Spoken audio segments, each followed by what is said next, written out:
And without further ado, it's time for our bi-weekly visit with Alan Mendenhall with the Heritage Foundation. Alan, how you doing today, kind sir? I'm great. How are you guys doing? Very good. Life is going swimmingly. Now, before we jump into your op-ed today, and I love the headline, DEI's days in the corporate world are numbered. Your one from last week, I just got to ask the basic question. How did little Jimmy, as Judge Napolitano calls him, how did James Madison anticipate a whole school of economic thought all those many moons before it actually came to the scene? How did he anticipate public choice economics? And maybe we could break this down for the listeners, but I find this fascinating, this insight you found. Yeah, well, I think his premise is that people aren't necessarily virtuous. They're not perfectly virtuous at a minimum, and politics has to account for self-interest and imperfection. And public choice economics is it's about how politicians and bureaucrats act in self-interest and with mixed motives, and not in just pure public interest. In that sense, they're like everybody else. They act in their self-interest. And so when we're considering government and what its structure should be and how it should operate, we can't just rely on good people.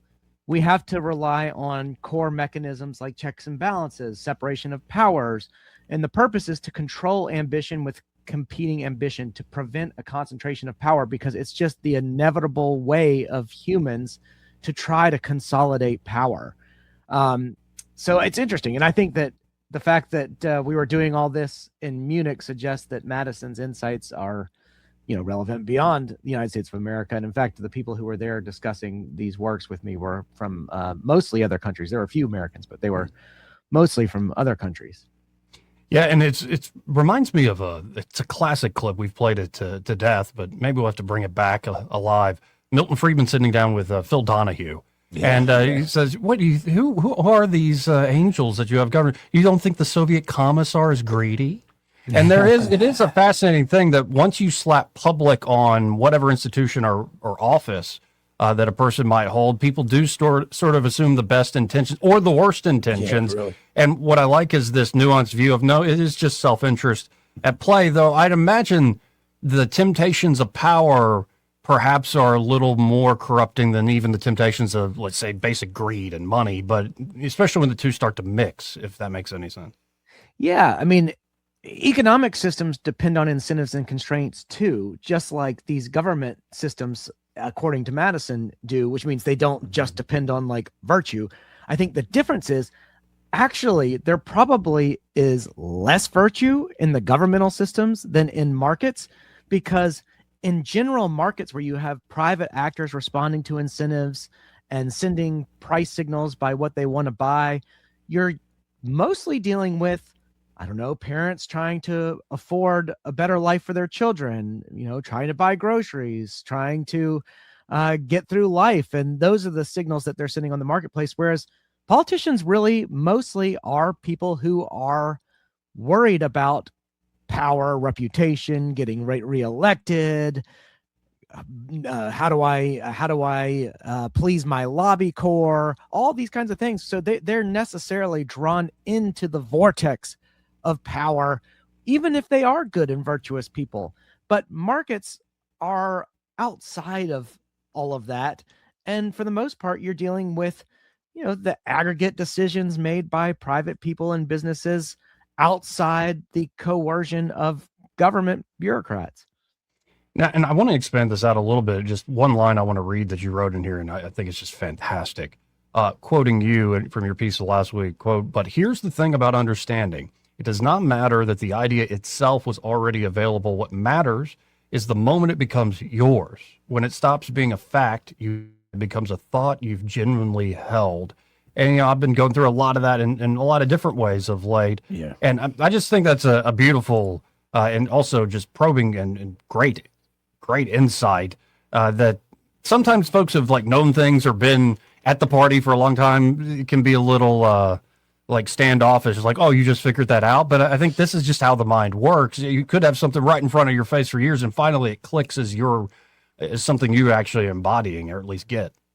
Yeah, nobody can know everything. It doesn't matter how smart someone is or how much they study or how much they research.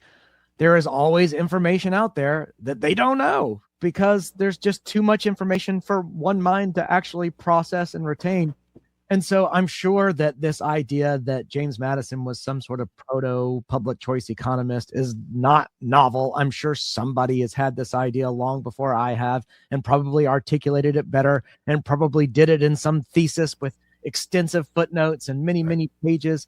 But for me, the realization was new, it was fresh, and it meant something to me. I thought it was important. And yeah, I wrote about it. And yeah, what I wrote was not a dissertation, was not a book, but I thought it was still valuable exercise. It's anytime we talk about our founding fathers, Alan, it just people cannot really most people cannot appreciate how visionary and how just brilliant they were, and how it's really timeless in the applications. And the fact that James Madison, there's a lot of things James Madison wrote, and the fact that he was, let's be honest, he understood economics and he understood human nature, I think, and that's just fascinating to me to this day to see the legacy that they leave. Yeah, I love reading the Federalist Papers. I'm more of an anti-Federalist by disposition, but initially, I think it's actually interesting that Madison didn't want to write a Bill of Rights into the Constitution to begin with, but his reasons are pretty sound. It was that, okay, if we enumerate these things, that will imply that anything not listed isn't in there, and it would be a limiting thing, and we don't want to actually limit the rights that are being retained in this Constitution. So by not enumerating them, we open the document up to more possibility. But if we just say there are only 10, then what if we miss something later down the road? Like that would be even more dangerous. So I respect that reasoning. Well, and I guess the compromise there was the Ninth Amendment saying, hey, this is not an exhaustive list. And what I find funny is I don't know how often the Ninth Amendment's even ever been before the Supreme Court as part of an argument, which is frustrating where, the legal tradition sometimes has taken things away from the natural rights tradition.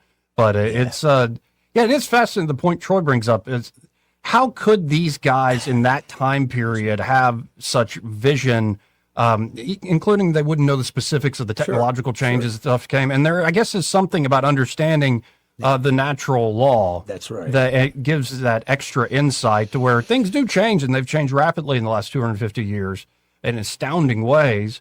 But the basics, the human nature doesn't change. And I suppose I'm definitely in that camp of sort of the tragic view of human nature, the fallen view of human nature. I'm not in this progressive utopia, and we can be completely perfect if we just have the right political systems in place. Yeah, I think you and I have that in common. I agree. And one interesting thing about the founders is I think historically there's been a bad tendency to either lionize or celebrate them as perfect people on the one hand, and on the other hand, to just demonize them for all their sins.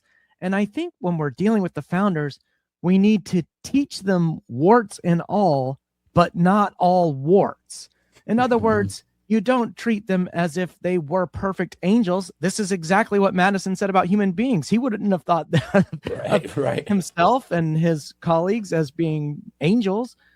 But we also need to acknowledge what they did historically was not only impressive, but one of the most impressive moments in human history. It really is astounding. And it was an intellectual movement. And these were learned men who were working hard on a document that was produced at a very formative period of modern history. Now, I want to shift gears and again, folks are talking to Alan Mendenhall, and you can always go to, I believe it's Alan